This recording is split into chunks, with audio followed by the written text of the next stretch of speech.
दीपेंद्र सिंह हुड्डा जी, माननीय सदस्य श्री दीपेंद्र सिंह हुड्डा जी, 10 minutes please.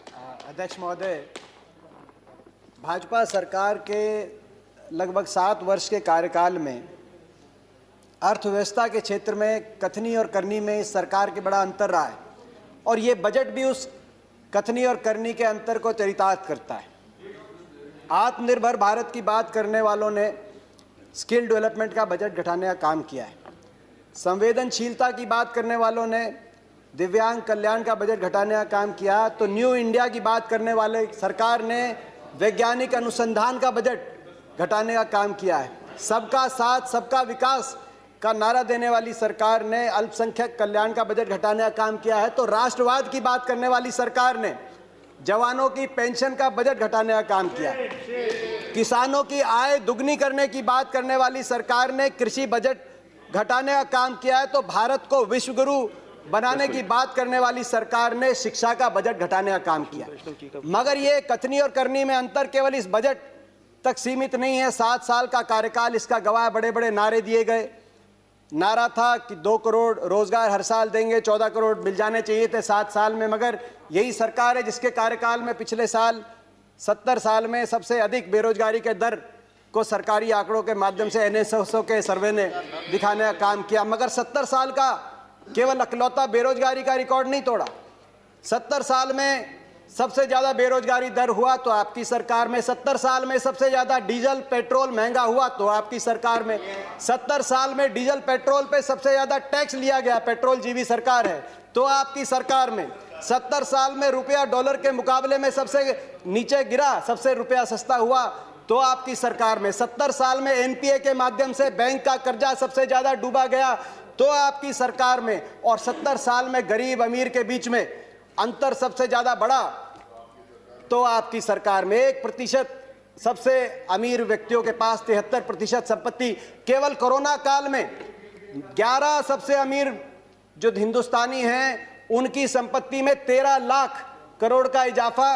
जो MSP की हम मांग कर रहे हैं, MSP को लागू करने में विशेषज्ञों का आकलन है, हरीश दामोदर का एक लेख आया है कि वो केवल 1.5 से 2 लाख में, क्योंकि जितना खरीदा जाएगा कुछ बेचा भी जाएगा, 1.5 से 2 लाख के घाटे में MSP पूरी तरीके से लागू की जा सकती है। अगर ये 13 लाख जो केवल कोरोना के टाइम में 11 सबसे अमीर हिंदुस्तानियों की संपत्ति में इजाफा हुआ, उसी पे आप टैक्स लगा दें तो जो किसान का MSP का उसका पूरा कराने का काम आप कर सकते हैं। मैं कृषि पे आऊंगा। उम्मीद थी कि ये बजट किसानों को समर्पित होगा, क्योंकि जब आपकी अर्थव्यवस्था डगमगा गई थी कोरोना में तो किसान अपने हल को लेकर निकला था, ट्रैक्टर का स्टीयरिंग पकड़ के निकला था और अर्थव्यवस्था को बचाने का काम किया था। उस समय आपकी भोजन की व्यवस्था अबाधित किसान ने देने का काम किया था। लेकिन कृषि बजट को ही आपने घटा दिया 8.5%। कृषि कानून पे बड़ी चर्चा हुई। ये कहा गया कि आंदोलन के बारे में बात करिए, इन कानूनों में काला क्या है ये हमें नहीं बताया गया। मैं 2-3 बातें उसमें भी बताना चाहता हूं, काला क्या है। आपने कहा 11 राउंड बातचीत की हुई, किसान संगठनों ने कुछ काला नहीं बताया। नजरिए का फर्क है। आप इसको बड़े व्यवसायी के प्रॉफिट मार्जिन के नजरिए से देखते हैं या आप इसको किसान के जीवन मरण जीविका के नजरिए से देखते हैं। कहा गया कि बिन मांगे दिया गया, और बिन मांगे बहुत से कानून दिए गए थे। बाल कानून बिन मांगे दिया गया था, दहेज कानून, ट्रिपल तलाक बिन मांगे, कई बार अच्छे कानून बिन मांगे भी दिए जाते हैं। फर्क है उनमें और इसमें फर्क है। उनमें जिस वर्ग के लिए दिया गया वो वर्ग संघर्ष और आंदोलन के रास्ते पे नहीं आया। बाल कानून लागू हुआ तो दिल्ली को बच्चों ने नहीं घेरा बाल कानून वापस लिया जाए। दहेज का कानून आया तो महिलाएं धरने पे नहीं बैठी कि हमें दहेज देना है। मगर यहां जिस वर्ग के लिए आपने दिया वो वर्ग आज आपके दरवाजे पे आया, दिल्ली के आसपास लाखों की तादाद में बैठा है। आपने कहा मंडियां, अनुराग जी ने कहा मंडियां खत्म नहीं हुई। सही बात है, मंडी इसमें कोई प्रावधान नहीं मंडी समाप्त करने का। 2 मंडियां बन गई हैं, एक निजी मंडी जिसमें टैक्स नहीं लगेगा और एक सरकारी मंडी जिसमें टैक्स लगता है। 2 मंडी, एक देश एक विधान, एक देश एक संविधान, एक देश एक निशान, एक देश एक चुनाव, एक देश एक मार्केट। तो एक देश 2 मंडियां क्यों? किसान ही क्यों मिला आपको? एक मंडी। और ये जो टैक्स आप कह रहे टैक्स मुक्त कर दिया, टैक्स कौन देता है? खरीदार देता है इन मंडियों में टैक्स, किसान नहीं देता। पंजाब में 6.5%, हरियाणा में 4% और सरकार को देता है। हरियाणा पंजाब का आज ग्रामीण इंफ्रास्ट्रक्चर अच्छा क्यों है? हर गांव में अच्छी सड़कें क्यों हैं? क्योंकि ये जो टैक्स जाता है ग्रामीण इंफ्रास्ट्रक्चर और इन मंडियों के और किसानों के विकास के लिए इस टैक्स का इस्तेमाल होता है, इसीलिए आज पंजाब हरियाणा सबसे आगे। फिर बात आई कि एमएसपी खत्म। प्रधानमंत्री जी ने कहा एमएसपी थी, है और रहेगी। ठाकुर जी ने भी कहा कि कोई है किसमें दम जो बताए कि एमएसपी चली जाएगी। सही बात है, एमएसपी थी, है और रहेगी, मगर क्या एमएसपी सभी किसानों को मिलेगी और सभी फसलों पे मिलेगी? प्रश्न इस बात का उठता है। आप में दम है खड़े होकर आप कह दें कि एमएसपी मिलेगी हर किसान को देश में? आज भी शांता कुमार कमेटी बताती है कि मात्र 6% से 16% तक किसानों को एमएसपी मिलती है। बाकी देश में बहुत से ऐसे प्रदेश है जहां पे एमएसपी नहीं मिलती। आपको चाहिए तो यह था जो पंजाब हरियाणा पश्चिमी उत्तर प्रदेश में एमएसपी मिलती है वही एमएसपी बिहार में मिले, जहां धान 800 रुपए 1000 रुपए में जा रहा है, 1800 रुपए में हमारे यहां धान मिल रहा है। आपको चाहिए था कि इसको वहां पे लेके जाएं, मगर आप वहां के किसान को की परिस्थिति हमारे यहाँ की करने की बजाय हरियाणा पंजाब के किसान की परिस्थिति उस तरह की करने की तरफ लेके जाएं। प्राइवेट की बात करी कि आप प्राइवेट का खिलाफत कर रहे हैं। प्राइवेट की खिलाफत नहीं कर रहे, प्राइवेट आए, मगर मंडी के अंदर आने से किसने रोका प्राइवेट को? प्राइवेट मंडी के अंदर आए और एमएसपी से ज्यादा में खरीदे। कह रहे हैं बाहर भाव ज्यादा मिलेगा, विकल्प होगा, बाहर ज्यादा मिलेगा, बाहर ज्यादा भाव मिलेगा प्राइवेट में। तो आपको यह कानून बनाने में क्यों आपत्ति है कि अगर एमएसपी से कम का कोई कॉन्ट्रैक्ट होगा तो वो कानूनी बाध्य, उस पर बाध्य होगा। हरियाणा के अंदर 2007 में हमने कॉन्ट्रैक्ट अमेंडमेंट लाए एपीएमसी के अंदर, निजी अलाउ किया निजी कंपनियों को, मगर साथ में कानून लिख दिया कि अगर कॉन्ट्रैक्ट एमएसपी से नीचे किया जाएगा तो गैर कानूनी होगा और कानूनी कार्रवाई होगी जो लोग इस तरह का कॉन्ट्रैक्ट करते हैं। आप कह रहे हैं ज्यादा मिलेगी तो आप कर दीजिए, ये कानूनी प्रावधान देने का आप काम करें। आपने कहा कि एक शरद पवार जी ने चिट्ठी लिखी थी, आपने कहा कि मुख्यमंत्रियों का समय हुड्डा कमेटी ने भी इसकी सिफारिश करी थी कि एपीएम सुधार हो, एपीएमसी एक्ट के अंदर बदलाव हो। मैं बताना चाहता हूं कि हुड्डा कमेटी ने, जिस कमेटी में प्रकाश सिंह बादल जी, ममता बनर्जी जी और नीतीश कुमार जी भी सदस्य थे, उस कमेटी ने क्या सुझाव दिया था इस पे?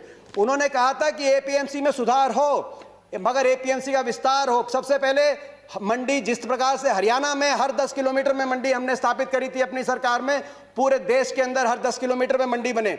दूसरा, प्राइवेट अगर आए तो मंडियों के अंदर आए, एमएसपी से ज्यादा पे खरीदें, एमएसपी से कम पे खरीदते हैं तो कानूनी कार्रवाई हो, वो ऐसी खरीदारी अलाउ ना हो।